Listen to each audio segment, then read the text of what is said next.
La cérémonie des vœux du président Masson, jeudi 11 janvier 2024, dans l'enceinte de l'atrium de l'hôtel départemental, a vu la participation des nombreux acteurs institutionnels du Var, incluant élus locaux, responsables de services publics et autorités préfectorales, qui ont assisté à l'événement pour entendre les orientations et ambitions exposées pour l'année à venir.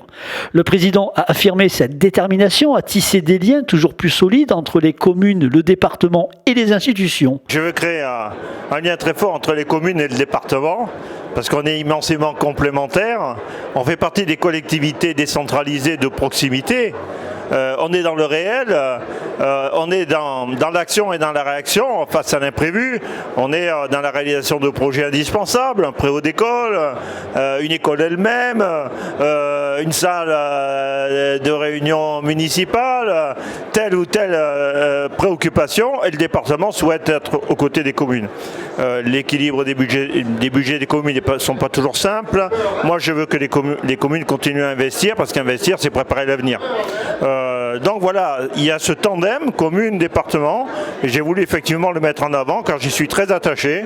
Et vous savez, dans collectivité territoriale, le mot collectivité, il y a le mot collectif. Eh bien, je veux jouer collectif avec les communes et le département. Quand on est collectif, on est plus fort. Quand vous prenez le dispositif Var Insertion Travail, qui consiste à ramener les RSA dans une activité professionnelle, il y a le département, il y a l'État, il y a France Travail, il y a la Caisse d'allocation familiale, il y a un certain nombre d'associations partenaires, notamment dans le cadre de la formation ou de l'accompagnement, de la reconstruction de parcours professionnel de certains. Il y a l'Union patronale du Var, il y a les chambres consulaires. Vous voyez que sur un sujet comme Var Insertion Travail, on est 10, 12, 15 partenaires à travailler. Des partenaires institutionnels, mais aussi des partenaires consulaires, mais aussi des partenaires d'entreprise, mais aussi des partenaires associatifs. C'est ça que je veux dire.